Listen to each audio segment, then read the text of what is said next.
Welcome to Catholic Chicago.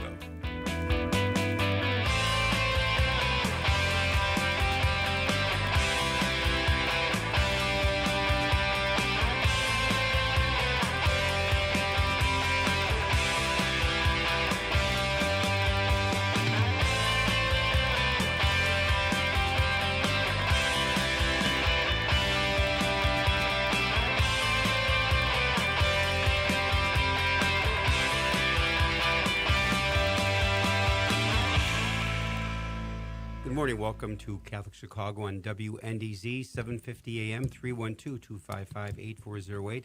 Father Greg Sakowicz, the Rector of Holy Name Cathedral, and co-host, my great friend, Mark Teresi. Oh, I thought you forgot my name. Executive Director of my good friend, What's-His-Face. And, oh, by the way, we are social distancing, live streaming, and have masks on. We are live streaming. And our phone number, again, 312-255-8408.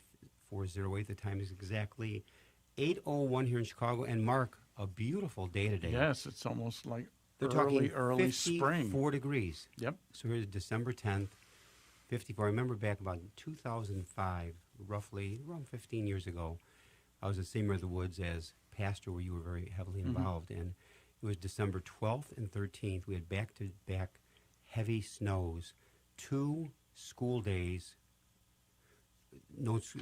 canceled snow days. And I remember saying to Sister Rochelle, here it is, Rochelle, not even Christmas break. We already have 2 snow days. We're not going to make it with all this snow. The rest of the winter was actually not too bad. But this is incredible weather. My parents were married on November 3rd. That year there was a blizzard. On that day? On November 3rd. All the wedding pictures have them sloshing around in the snow. Yeah. Who would have thought? And that'd be like a few days after Halloween or All Saints and All Souls Day. Great program lined up here. We have Kathy DeNicolo, a parishioner at St. Mary's in Evanston, very involved, is the author of a life-affirming stories for the whole family. She's a go-to read for realistic second chances, maybe a happy ending, and a smarter beginning. What does Kathy bring to the table? A variety of perspectives and storytelling themes adjusted through the eyes of family, teacher, author, and speaker. Her readers find a common language and unite with others. Kathy's new book is called The Comeback.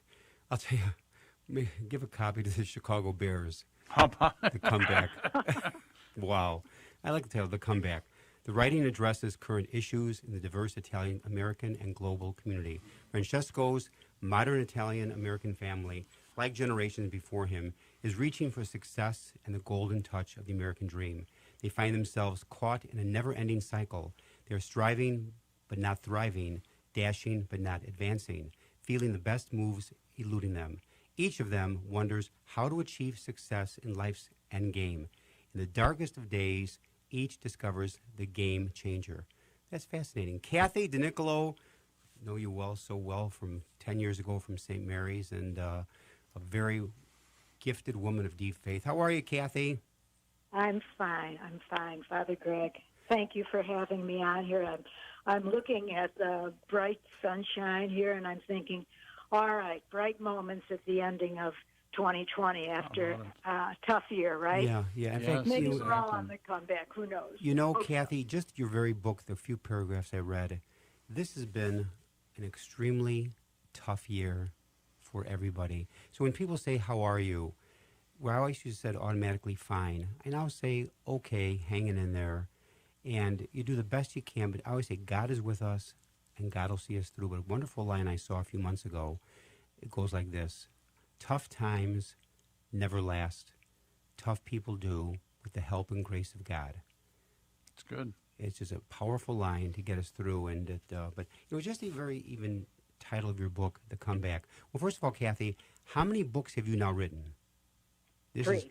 This is number 3 because you've been on with the other books in previous times. And first of all, how did you come about this theme, this title? When did this start kind of germinating within you? Initially, I wrote play in support of Italian American Theater of Chicago, and it was part of a grant for to respect people of all different cultures. It was, the term, we used the term diversity, and we used the term inclusion. We're all got our stories, but we're all on the same planet, and we're all going to win by sticking together in a unified way. So that's a very simple of an explanation, but that's how this germinated. And I've written several versions of the comeback, and then because I thought the themes were so important. Well, and different ethnic folks approach life very differently. My wife's Irish. I'm Italian and Polish, my Italian, Teresi. And her first time at our house said, "Why are people talking so loud?" I said, "They're not. We're talking to each other." And then she said, "Well,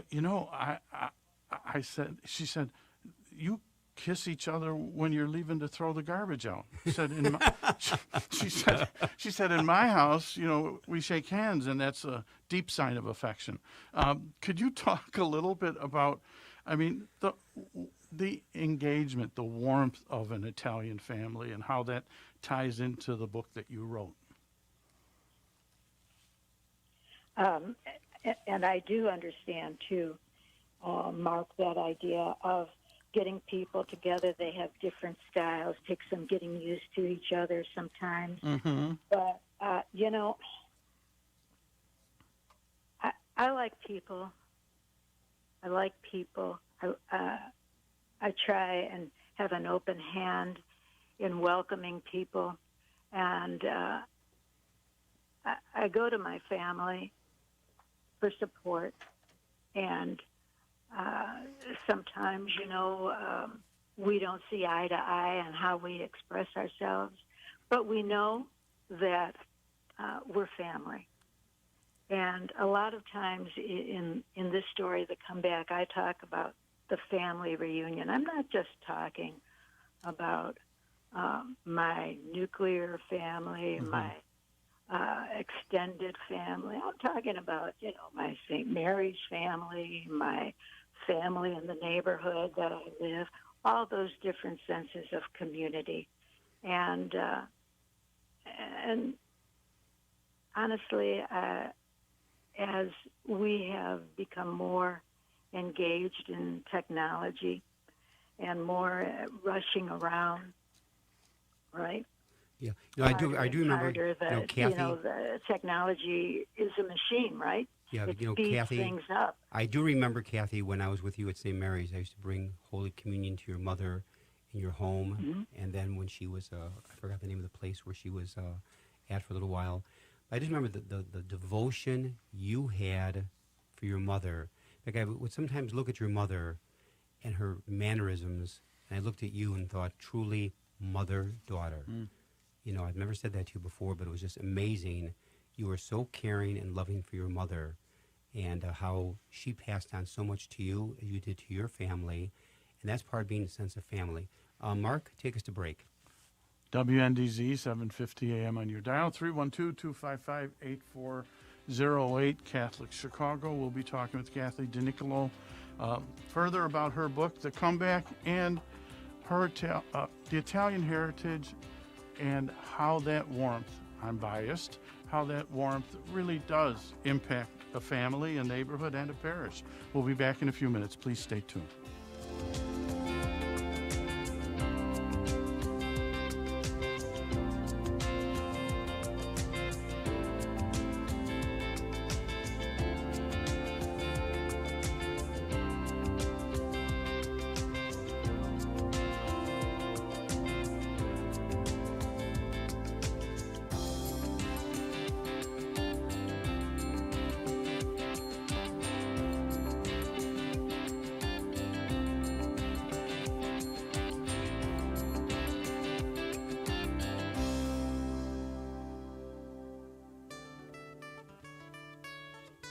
Throughout our nation and our world, people of all faiths have recently been joining fervently in all kinds of prayer. They have found that coming together in prayer is a source of comfort and strength. In this spirit of unity, the Archdiocese of Chicago has introduced a call to prayer, a telephone line dedicated to prayer. If you would like to join with another person in prayer, call 312-741-3388. This line is staffed from 9 a.m. to 9 p.m. daily with parishioners from across the Archdiocese of Chicago. These volunteers are here to listen to you, offer support, and pray with you. A call to prayer includes a 24-hour voicemail and email options as well. Experience this wonderful opportunity to join with people just like you who trust in the power of prayer. That phone number again is 312-741-3388. Let's pray together today. Catholic Charities' Celebration of Giving is underway, and we need your help more than ever. Now in its 73rd year, the Celebration of Giving was started by a group of adoptive parents who wanted to buy gifts for children who had not yet been adopted. This wonderful idea spread at Catholic Charities, and last year, 25,000 gifts were given to people who would otherwise have nothing to open Christmas Day. Our online partners make it easy to donate toys. Gift cards are so appreciated by teenagers, too. Gather your friends, family, colleagues, and neighbors and join this huge, awesome outpouring of kindness that is filled with the spirit of Christmas. To learn more, visit CatholicCharities.net/celebration or call 312-655-7401. Thank you from everyone at Catholic Charities.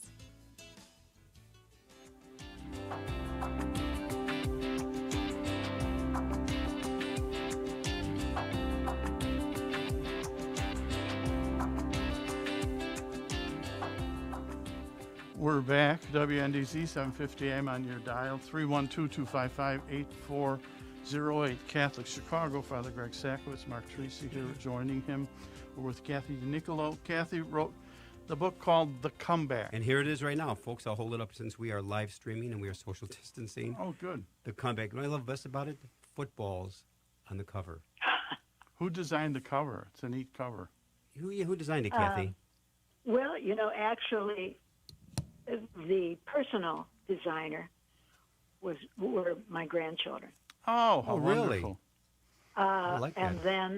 And then we reworked it in a professional sense and thick graphics, financial investment graphics. Chris and Tiffany Wonderful. were the ones who presented it, and I'm pleased with the cover. It's interesting, Kathy, you say that because even this cover, as much as I dislike the Green Bay Packers, I truly dislike the Packers being a Bears fan, but it's hard this year. In fact, it's hard many years. But I always had a great respect for Vince Lombardi, who was the head coach of the Packers in the late 50s and 60s. Maybe about 61. I was a little boy. And Lombardi had this line once. He said, the greatest success in life is not in never falling down. The greatest success in life is to get up every time you fall. Yeah. Makes sense. In that sense, that whole sense of comeback. When every time to fall down with the grace of God, to get back up and start over. Well, and your title reflects that, The Comeback. Kathy, what was your inspiration for the book? How did it take root for you? You with us, Kathy? Did we lose Kathy? I think we lost her. Unless the question was so overwhelming. Kathy, you're with us? What I was going to do is ask her, how was Father Greg as pastor at St. Mary's? I wanted to... And she's pleading the fifth. But you look at it this way, Mark. Life is hard. And I gave a homily yesterday at the daily mass based on the gospel reading. And I think it's important to say to somebody, how are you doing? Are you okay? Because sometimes we get so focused on ourselves that... Kathy, you're with us back again?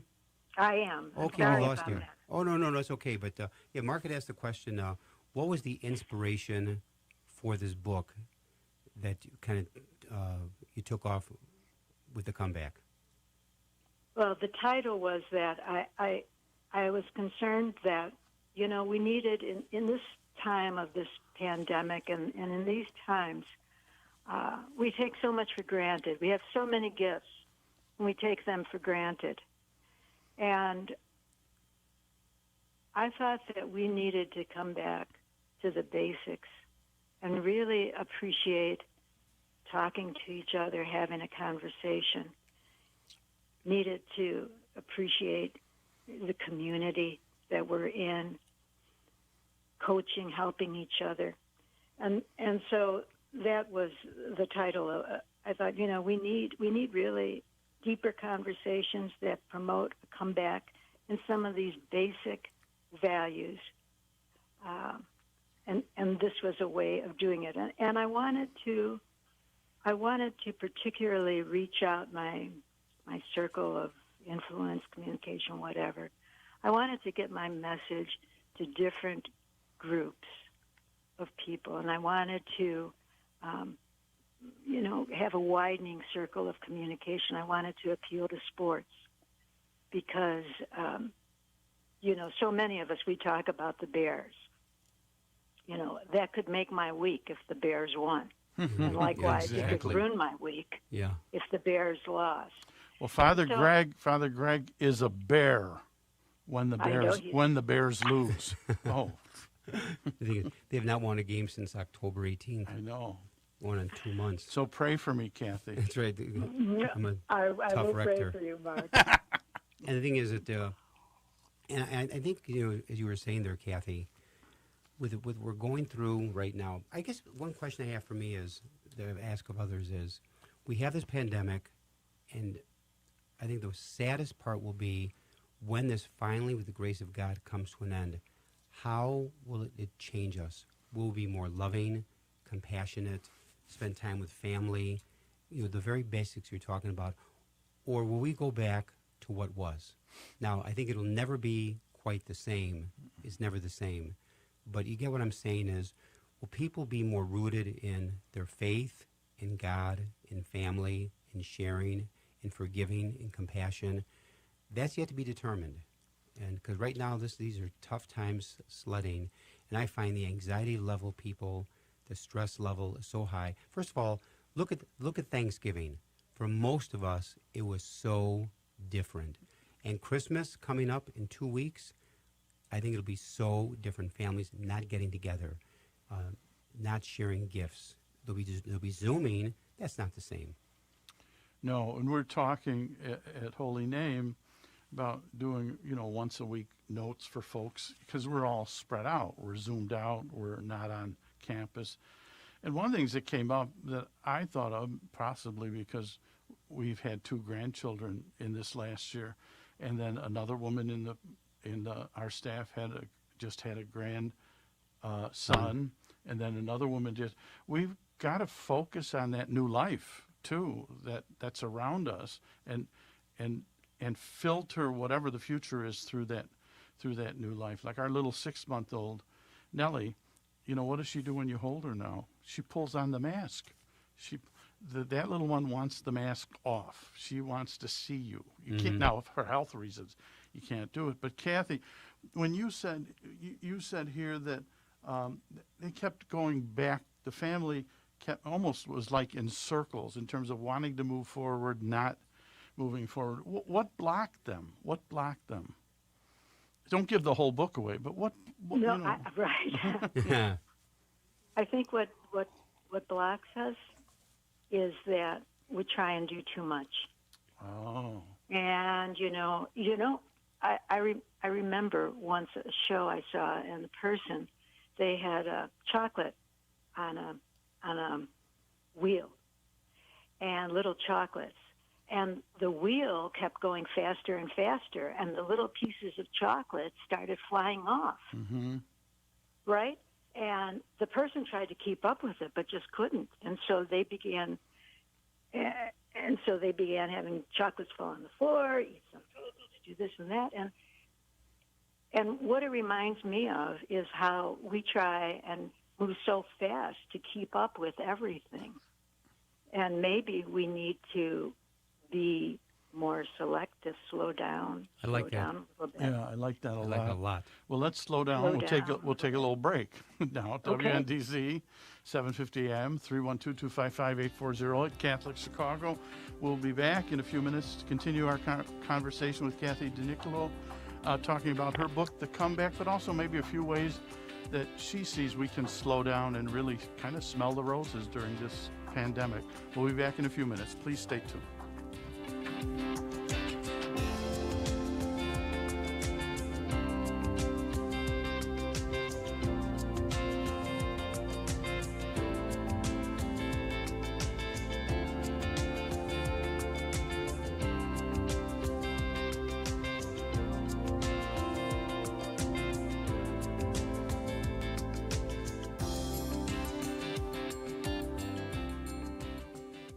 When you think of the word neighbor, warm and friendly thoughts come to mind. Think of smiles across the yard, positive wishes, and looking out for one another on an ongoing basis. Catholic Charities' Neighbors in Need Fund inspires all of these and much more. We've seen an unprecedented number of requests for assistance this year from people who have never needed help before. When you make your gift to the Neighbors in Need Fund, you are igniting hope in the lives of your most vulnerable neighbors, especially individuals and families who continue to struggle to put food on the table and keep a roof over their heads. Your gift will give them the resources they need to overcome the unexpected, very serious circumstances in which they find themselves now. Give online at CatholicCharities.net or call 312-948-6087. That's 312-948-6087. Catholic Charities Neighbors in Need Fund. Thank you for helping build a world of kindness, one neighbor to another.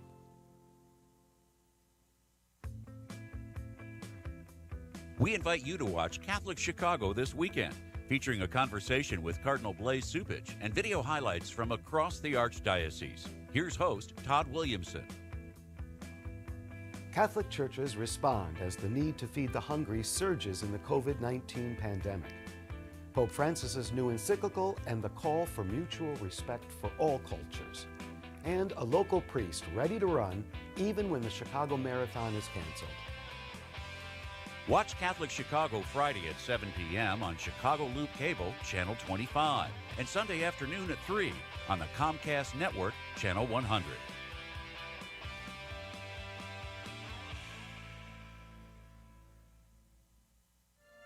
There's nothing like having a friend to talk to when things are not going well. And in these challenging days, everyone has had moments when they are discouraged, sad, or worried. Catholic Charities wants you to know that we are here. If you or someone you know would like to share your concerns with a professional, call 312-948-6951 anytime, day or night, and you will be connected with an experienced counselor who will listen without judgment and offer compassionate, confidential advice that you can trust. That phone number again is 312-948-6951. Before, during, and after COVID-19, Catholic Charities is here for you.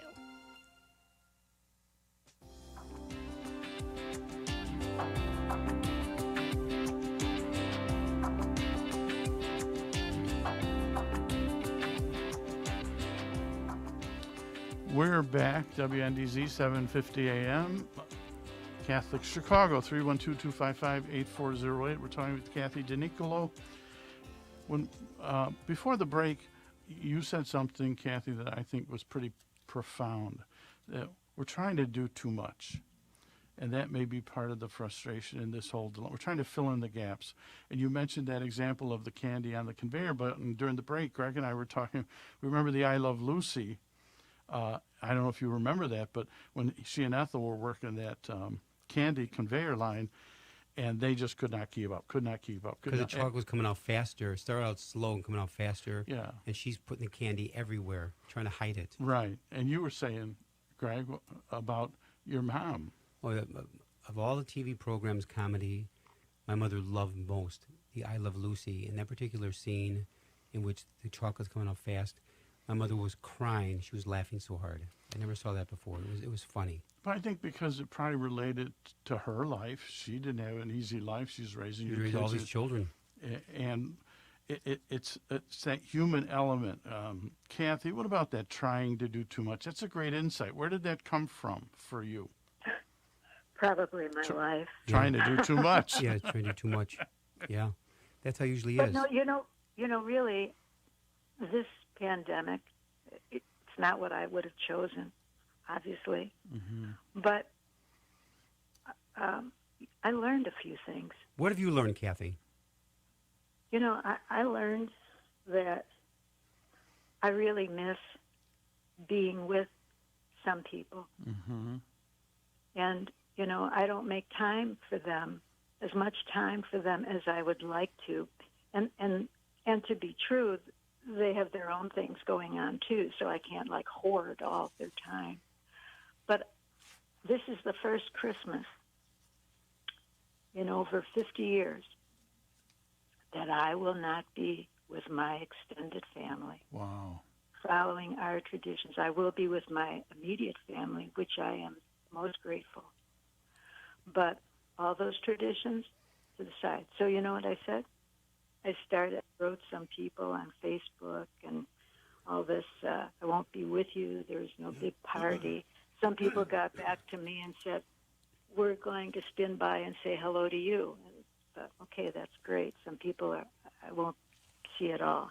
So the point of it is I learned to look at my time. And was I really spending the time, or was I so trying to do so much, running around so much, trying to cover too much ground that I spread myself too thin?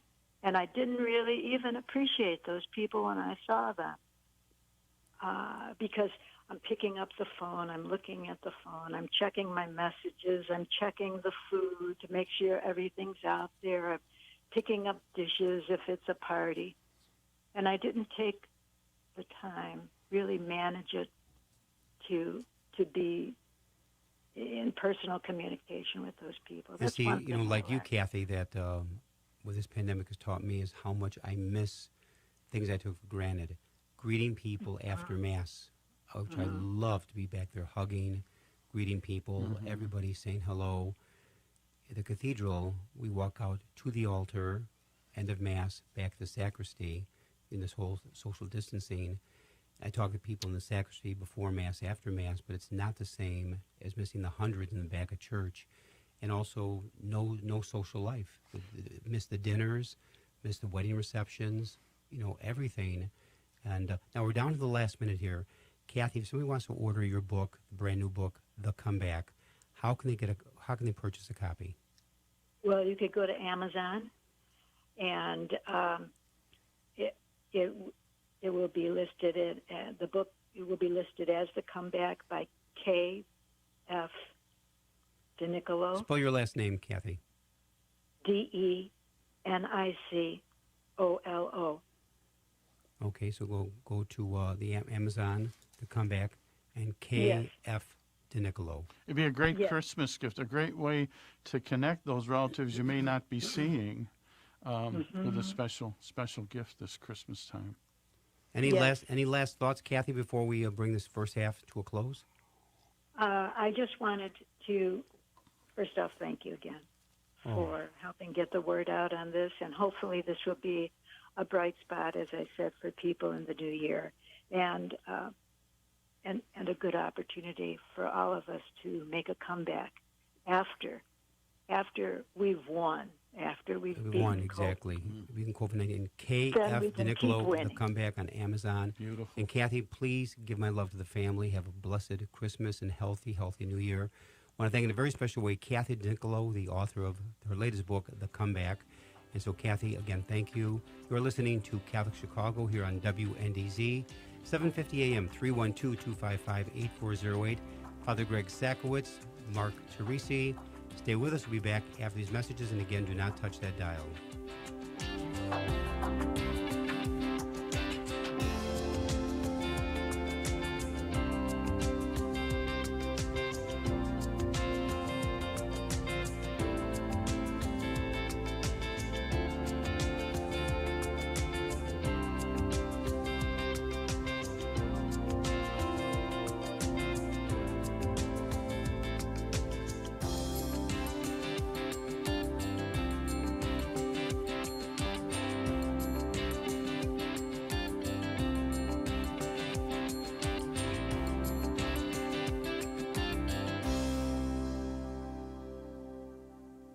Catholic Charities After Supper Visions program offers guests of our Tuesday night supper the opportunity to learn the art of photography.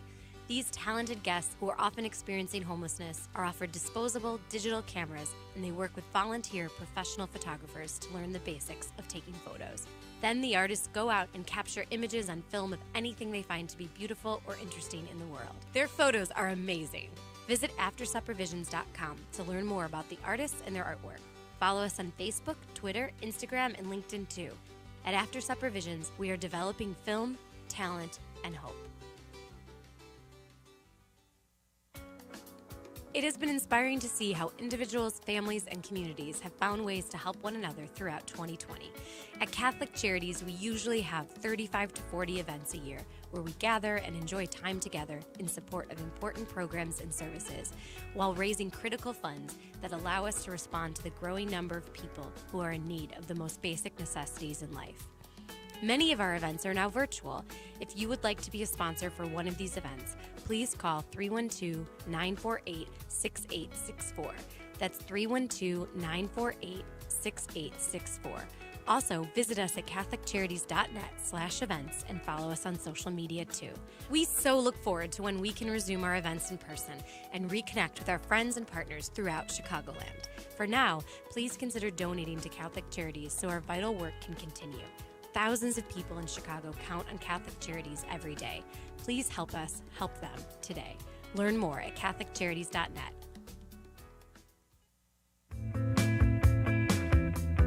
You're listening to Catholic Chicago on WNDZ 750 AM. Every Monday through Friday from 8 a.m. to 9 a.m., the Archdiocese of Chicago presents programming about the people, events, and issues that touch our lives. Thanks for letting us be part of your morning. Now again, Catholic Chicago.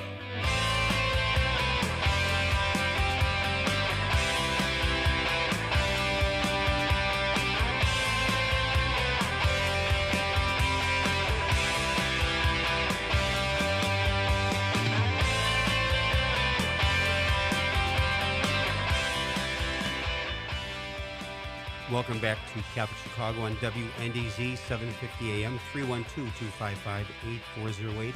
The time is exactly 8:32 on this beautiful, beautiful Thursday morning in Chicago. Today's high to be about 54 degrees, which is well above the norm. And so we'll take weather like this all the way through March and then get into spring. We have a tremendous second half of the program lined up. First of all, I'm Father Greg Sakowicz along with Mark Teresi. Joey Miller is a licensed clinical social worker at Wellspring Health Associates in Chicago with over 20 years of experience in women's reproductive health and medicine. She provides support and expert guidance to women and their partners through the often complicated, challenging, and sometimes heart-wrenching pursuit of parenthood. Joy's practice includes loss and trauma, as well as women's mental health issues throughout the life cycle. Especially invested in education, advocacy, and empowerment, Joey partners with her patients, helping them work to regain a sense of control over their lives and find meaning and fulfillment, even following a life-changing tragedy or trauma. Joy has authored a brand new book entitled Rebirth, The Journey of Pregnancy After Loss. And folks, for those that are watching live stream, I'm holding the book up here.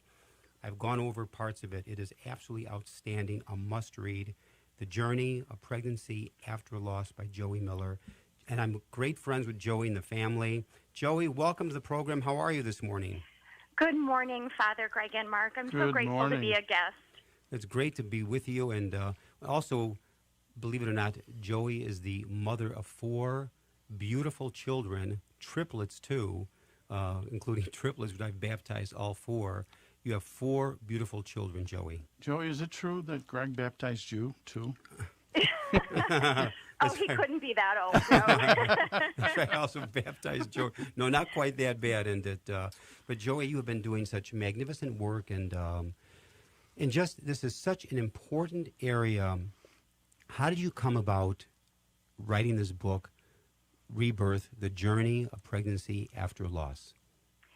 You know, Greg, this was really a natural extension of the clinical work that I do in private practice and of the work that I did in inpatient hospital settings for years and years before joining a private practice. And I found that for women and for couples who experience the loss of a pregnancy or the death of a baby, it was devastating. It was life-changing. And I really found that my patients captured my attention and then my heart. And I really wanted and needed to tell their story. And so the book is a reflection of the last 2 decades of my work in this area, but I also include stories from the women and their partners themselves throughout the book. Now, I have to share this before Mark jumps to the question. This was something that you wrote that I had no idea about. It goes like this. Over 6 million pregnancies are conceived annually in the U.S. alone, with approximately 1/3 resulting in a loss. And of those born, an estimated 22,000 infants die within their first year. I did not know that. That is a tremendous number of deaths and loss. And this is something that unfortunately is not discussed. And many of these patients suffer in silence because people are so uncomfortable with grief. As a society, it's difficult for us to talk about these hard topics. And it's even more difficult when the loss occurs at the beginning, end of the life cycle. Pregnancies and babies are supposed to be associated with new life and beginnings, not endings. And so I find that society really struggles with how do we respond? How do we care for women and families who go through this? And oftentimes they don't say anything simply because they don't know what to say. Well, the one thing that I picked up, I read an article about you and about the book. One of your messages to folks, because we've experienced through our family loss through miscarriage, is that you're not alone. That not only these numbers, but just you in terms of I call it your ministry as a social worker, is trying to get that message out. You're not alone. You don't need to suffer. We don't have a ritual in the church to honor that potential life, and that may be part of it.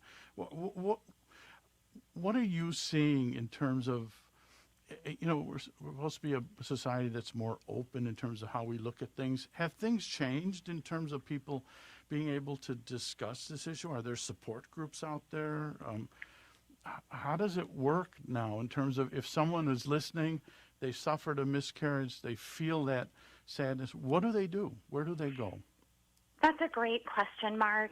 And indeed, there are support groups out there, and there is individual therapy. And because of the current COVID pandemic, therapy is becoming more accessible to more people, just because they're not having to bridge a geographic divide necessarily. And so people who might not have access to as many resources, who don't live in large urban areas like Chicago, for example, are able to access individual therapy remotely, via a Zoom appointment or via a FaceTime appointment. But what you touched on in this idea of a patient or a woman or a couple or a family not feeling alone is so critically important.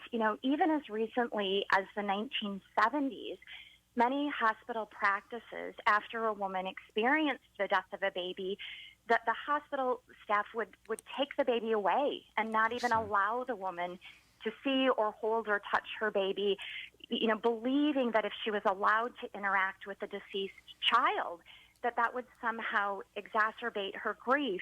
And what we've learned over the decades is that that's actually not correct. That, extending and allowing women the opportunity to see and hold and touch their babies and allow people to parent, even if it's only for a few hours or a few moments, can be very significant in the healing process. I think you really hit on something very important, Joey, and that is that whole sense of grieving when there's a loss of an infant. It could be a miscarriage or giving birth. In fact, I'll never forget, I was a young priest at Church of the Holy Spirit. The doorbell rang at 6 o'clock in the morning. I was up, and I came flying down the stairs. A man is by the front door, sobbing. I said, please come in, please come in. His name was Joe. And he said, my wife just gave birth to a child, full term, but the umbilical cord was wrapped around the neck, and the baby, our son, died. And he was just sobbing, and he said a line to me. He said, "We have lost a son, but created an angel." I've always remembered that, but it doesn't take away the pain of it. Mm-hmm. But sometimes we don't have ways of helping people grieve in that particular moment. And I think you said it best, Joey, when you said that, we talk about a pregnancy to bring life, and all of a sudden it comes to an end. Yes, and this is something that as a society we expect, being able to procreate, being able to bear a child. And when, that doesn't happen, or when that doesn't occur straightforwardly, that can be devastating for women and for families. And I really focus, or I encourage people to focus on even the actual words that we use when we're talking about pregnancy.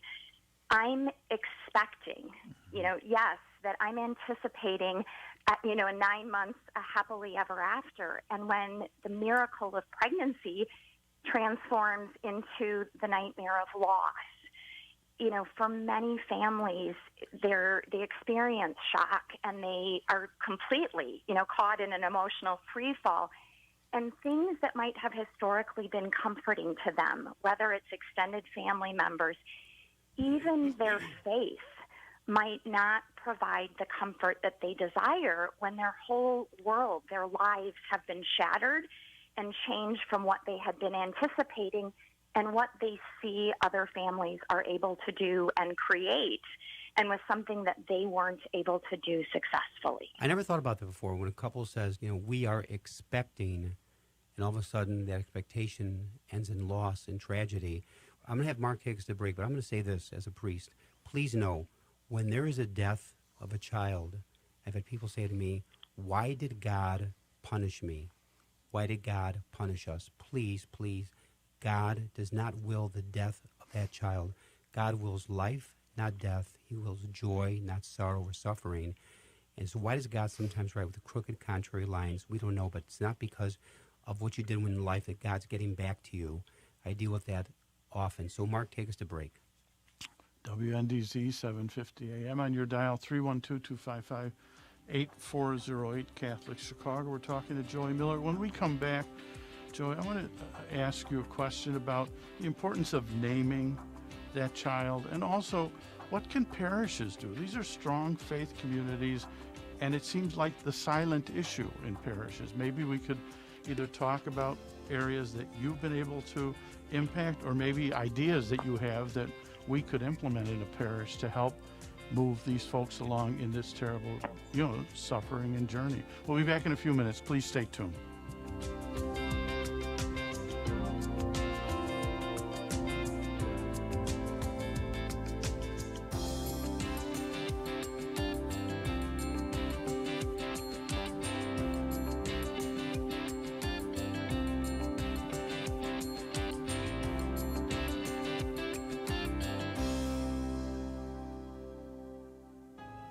Catholic Charities staff members work every day to end poverty and homelessness. We do this on a one-to-one basis with anyone who asks for help. We also work with organizations who study these issues across our city, state, and nation. The Wilson Sheehan Lab for Economic Opportunities, or LEO, at the University of Notre Dame is one of these research centers. Through our partnership with LEO, Catholic Charities has gained valuable insights into scientific evaluation methods that determine the most effective interventions to help people avoid poverty and homelessness. Along with our experience and compassion, trusted research is helping Catholic Charities offer hope and so much more to anyone in need. For more information, visit CatholicCharities.net. Do you have a gently used laptop or desktop computer that is gathering dust in your home? Consider donating to our Catholic Charities Veterans Computer Project. We will clean out your device, give it new software, and repurpose it for a veteran who is looking for employment. Your gift will make an incredible difference in a veteran's ability to find a job. Catholic Charities provides veteran services throughout Lake and suburban Cook counties, giving participants an array of professional and personal support. Our veterans have served our country, and it is our privilege to serve them. To learn more about Catholic Charities Veterans Services and the Veterans Computer Project, call 847-782-4219. That's 847-782-4219.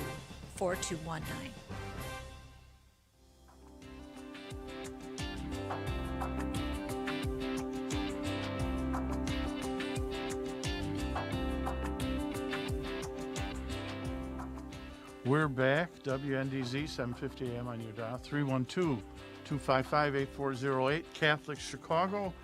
We're with Joey Miller. We're talking about loss, the journey of pregnancy after a loss, rebirth, the journey of pregnancy after a loss. Before the break, I had said possibly if we could talk about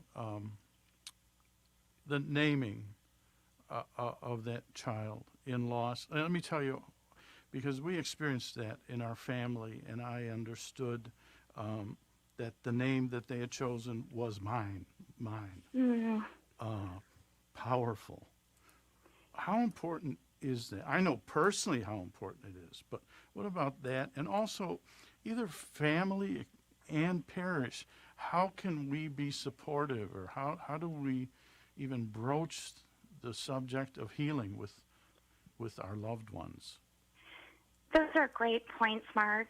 And in my experience, I do think that naming can be incredibly significant, that in the face of grief or loss, how we find and make meaning becomes very critical for people to find some traction and begin to take some of their first steps beyond loss. So whether that's seeing or interacting with a deceased baby, whether that's naming the child, that we have to recognize that the depth of grief is not really a reflection of the length of gestation or time someone has spent with a baby. It's more reflective of the depth of the attachment. And for many parents, they find themselves attached from the moment they first find out that they're pregnant. And so the roots of the attachment run very deep. And so as a parish, as a society, I think recognizing the depth of the loss, which looks, very different. Our reactions to grief and loss are highly individual, but being able to open up the conversation to say, I'm so sorry. Mm-hmm. I'm here, I care about you, and I'm more than willing to listen. Or if you don't want to talk, I can simply hold your hand. Mm-hmm. That it's ensuring, again, that these women and couples and families don't have to take some of these dark steps alone. I think you really hit on an important thing, Joy, and that is, I remember vividly, especially coming out of the story here of World War II, the vets coming back to this country, they never talked about it. Mm-hmm. They went on with their lives like nothing happened. Now, it changed somewhat a little bit in Vietnam and certainly in Afghanistan and other places where they have grieving processes and be able to talk about the post-traumatic syndrome. But really, with World War II, these guys came back, started their lives. They never talked about the atrocities of war, both in the Pacific and in Europe. I think you said something earlier, too, that we need ways to be able to talk out the grief and not pretend it didn't happen and to bury it. In the work that you do in your private practice with women, with men, with couples, what is the most commonly asked question of you when they first sit down? I find that most couples want to know why. Why did this happen? Why us? Why now? That we are rational beings. We look for answers. And when physicians or obstetric providers can't always provide women with reasons why something went horribly wrong, women tend to blame themselves and oftentimes feel extraordinary guilt on top of very raw grief, thinking, did I work too much? Did I stand on my feet too long? And we look for meaning. We look for reasons. And that's not always helpful for families. And some of my work is focused on grief, and some of my work helps families find ways to tolerate that they might have to live with questions that we might never have answers to. Mm-hmm. Now, we may have met at Mary of the Woods, but just talking to you today, you have a very compassionate way and also a compassionate voice. How do people connect with people like you to help them walk through this? Is there a way to connect with you? Are there recommendations you have in terms of where people can go to find someone like you to walk this journey with them? Absolutely. That I am more than willing to be a resource or provide support. And people may contact me directly through my website at joeymillermsw.com. And even if I don't provide, therapy for that patient directly, I'm well connected within the grief and loss community and can make recommendations for other therapists and or support groups. And also on my website, there are a lot of recommendations for books and materials for family members and couples as well. Now, Joey, again, give us your website again. It's www.joeymillermsw.com. And the thing is also, if you want to get a copy of your new book, Rebirth, The Journey of Pregnancy After Loss, how can they obtain a copy of this great new book? Which I'm holding up I'm holding up again right here on the, we're live streaming. As you can see me smiling with the book next to my face. Move your hand away from the camera. Okay. Like this. The book is available on Amazon and at Barnes & Noble and most major booksellers. And who's the publisher in this book? The publisher is Hachette Go. I'm sorry I asked. Don't ask me how to spell that. But again, Rebirth, The Journey of Pregnancy After Loss by Joey Miller, easy to find on Amazon. Go ahead, take it, Mark. How would you imagine, some years back, dear friends of ours lost a child, and I think she was at Prentice Hospital, and I remember going and doing music for services that they had kind of regularly for people who had experienced the loss of a child. How would you imagine that we as a church could be helpful in ministering to these couples that have lost a child? Again, I think it's creating awareness and continuing the conversation that there are great sensitivities for bereaved parents throughout the calendar year. And it's not only on the anniversary of the date of a birth or the date of a death, that October has been nationally recognized as Pregnancy and Infant Loss Awareness Month. And more organizations are having a service or a recognition. And I also have found that things like Mother's Day can be very triggering for women who might not have a baby sitting on their lap en masse or next to them, and don't feel that they don't fit in with women who have never had a baby. And even something I'm finding with the anticipation of the Christmas holiday, that focuses on the birth of a baby, that it can be very emotionally triggering for women to focus on celebrating the birth of another baby. And so really working to help them, find comfort and support through their grief so that they can access a sense of a community and even find their way back to their own faith at different points. Talking about the realities and also many of the challenges that aren't always visible to the lay community. And so I think, again, raising awareness and creating opportunity for women to be able to connect and to talk very openly about very difficult and complicated emotions. Beautiful. Well, we're going to take another break. WNDZ, 750 AM on your dial. 312-255-8408, Catholic Chicago.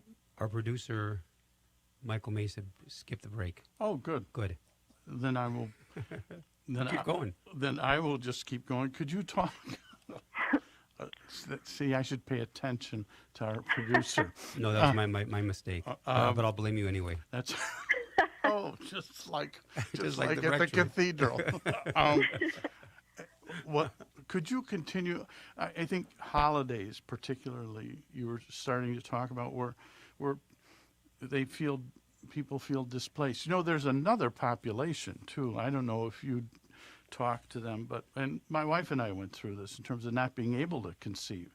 Now we have 4 children adopted. We have 5 grandchildren. We have a beautiful family that, you know, God has blessed us with. But there's also a suffering, a loss for couples that cannot conceive. I mean, Yeah. Do you work with those couples?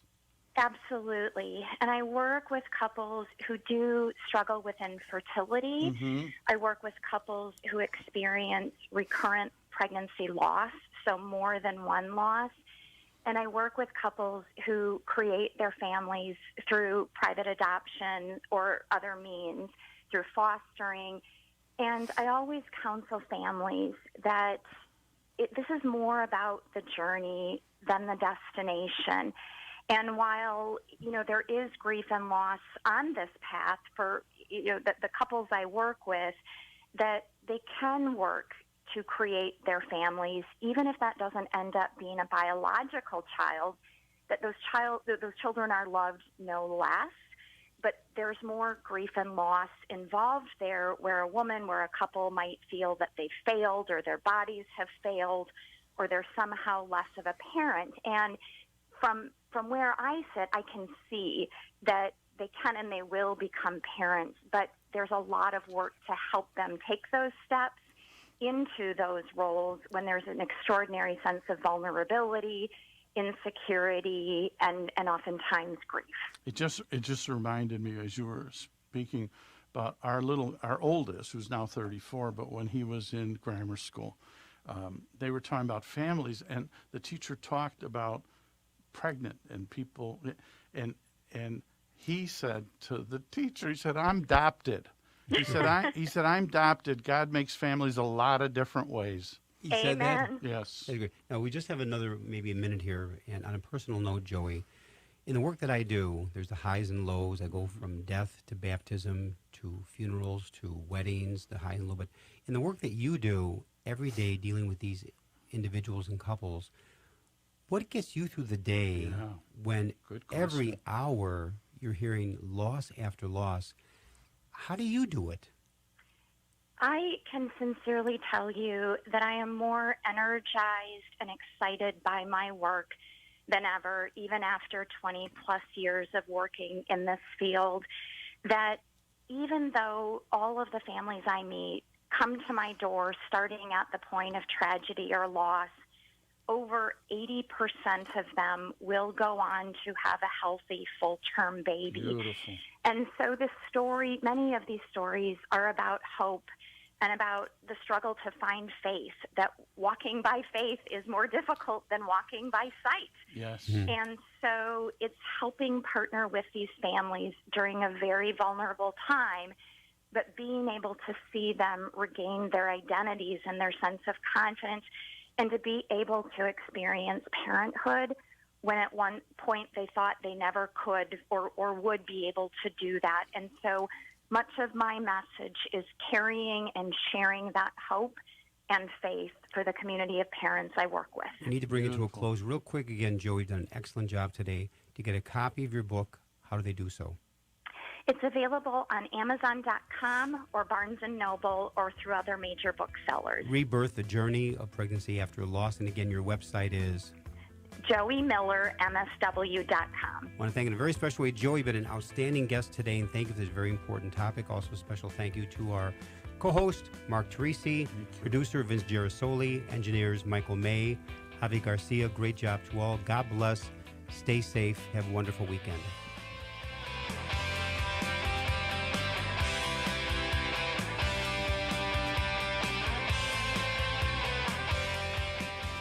Catholic Charities' celebration of giving is under...